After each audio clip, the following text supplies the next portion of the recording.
வணக்கம். தேர்தல் வந்தாலே இவர்களுடைய பணி சேவைகள் மக்களுக்கு மிகப்பெரிய ஒரு வியப்பை ஏற்படுத்தும். 100% தேர்தலுக்கு ஓட்டுக்கு கொடுக்கக்கூடிய பணத்தை இவர்கள் கட்டுப்படுத்தி விடுவர் என்பது மக்கள் எல்லாருக்கும் தெரிந்த விஷயம்தான். இப்போ பணம் பறிமுதல் செய்கிறாங்க. 50,000க்கு மேலே யாரும் கொண்டு போனீங்க அப்படின்னா, ஸோ அப்படி பண்ணாங்கன்னா என்ன பண்ணணும் அப்படிங்கிறத அவங்களே சொல்லியிருக்கிறாங்க.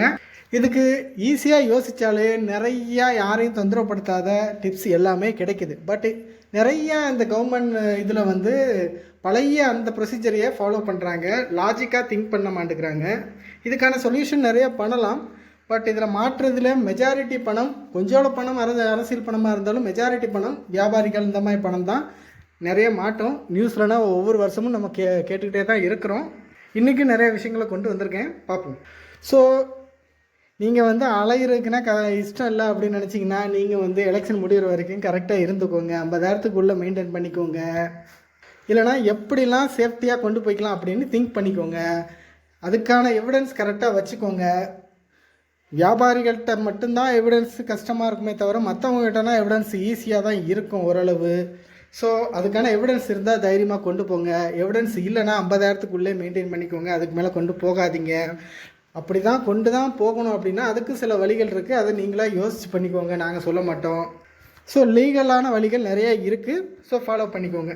ஒருவேளை பறிமுதல் பண்ணிட்டாங்க அப்படின்னா அந்த பணத்தை டிஆர்ஓ கிட்ட கொண்டு போகிறாங்க.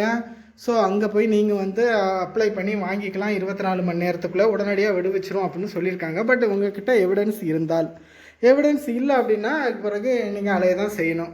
ஸோ 50,000க்கு மேலே ரொக்கம் எதுவும் கொண்டு போகாதீங்க. அவ்வளோதான் ஒரே வழி, வேறு வழி இல்லை.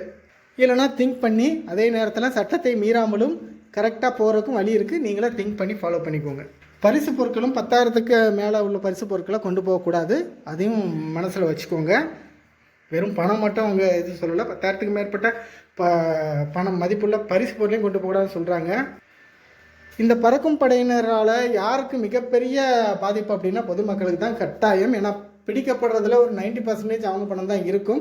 எல்லாருக்கிட்டையும் ப்ரூஃப்னால் காட்டிகிட்டு இருக்க முடியாது. அதே மாதிரி எந்த மாதிரி ப்ரூஃப்னால் அவங்க ஏற்றுக்குவாங்க அப்படிங்கிறதையும் வெளிப்படையாக அவங்க எதுவுமே சொல்லலை. ஜஸ்ட்டு ப்ரூஃப் அவ்வளோதான் சொல்கிறாங்க. இப்போ நீங்கள் பேங்க்லேருந்து வித்ட்ரா பண்ணிங்கன்னா இப்போ அந்த ஸ்லிப்பு ஒரு எவிடன்ஸ் அது இருக்கும்.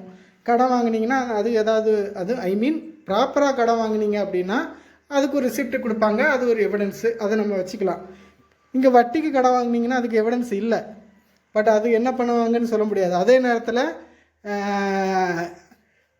பணத்தை கடத்தணும்னு நினைக்கிறவங்களும் நான் வட்டி வாங்கினேன்னு போய் கூட சொல்லலாம். ஸோ லாஜிக்காக நிறைய இருக்கிறனால இவங்க தான் இன்னும் அந்த சிஸ்டமை மாற்றணும். ஸோ அதனால் என்னென்ன எவிடன்ஸ்னால் ஏற்றுக்கலாம் அப்படிங்கிறத இன்னும் தெளிவாக யாரும் சொல்லலை. இப்போதைக்கு பேப்பர் எவிடன்ஸ் இருக்கிற மாதிரி இருந்துச்சுன்னா நீங்கள் பார்த்துக்கோங்க. வாய் வார்த்தை எவிடன்ஸ் இல்லாது. ஸோ நகையை அடமானம் வச்சதை மீட்கிறதுக்காக 14 லட்சம் கொண்டு போயிருக்காங்க. அதெல்லாம் பறிமுதல் பண்ணியிருக்காங்க. அவங்க உண்மையிலேயே நகையை மீட்க போயிருந்தா அதுக்கான ப்ரூஃப் வச்சுருப்பாங்க. அந்த நகை அடகு வச்ச சீட்டு இந்த மாதிரி விவரங்கள் எல்லாம் அவங்க வச்சுருக்கலாம். அப்படி வச்சுருந்தா அவங்களுக்கு கொடுத்துருவாங்க. முதல்ல பறிமுதல் பண்ணணும்னு அவசியமே இல்லை. பட் அங்கே உண்மையான நியூஸ் என்னன்னு தெரியல. ஒருவேளை நீங்கள் ஏதாவது இந்த மாதிரி தான் நான் கொண்டு போக வேண்டியிருக்கு, எனக்கு அந்த விவரம் தெரியல அப்படின்னா உங்களுடைய ஆர்டிஓ இல்லைனா தேர்தல் ஆணையம் இவங்களுக்குன்னா டோல் ஃப்ரீ நம்பர் இருக்குது. அதுக்கு கால் பண்ணி நான் இந்த மாதிரி விஷயங்களுக்காக பணம் கொண்டு போகிறேன், எனக்கு என்னென்ன எவிடன்ஸ் தேவைப்படும் அப்படிங்கிற விவரங்களை கேட்டு பாருங்கள். அவங்க சொல்லுவாங்களான்னு தெரியாது, அவ்வளோதான்.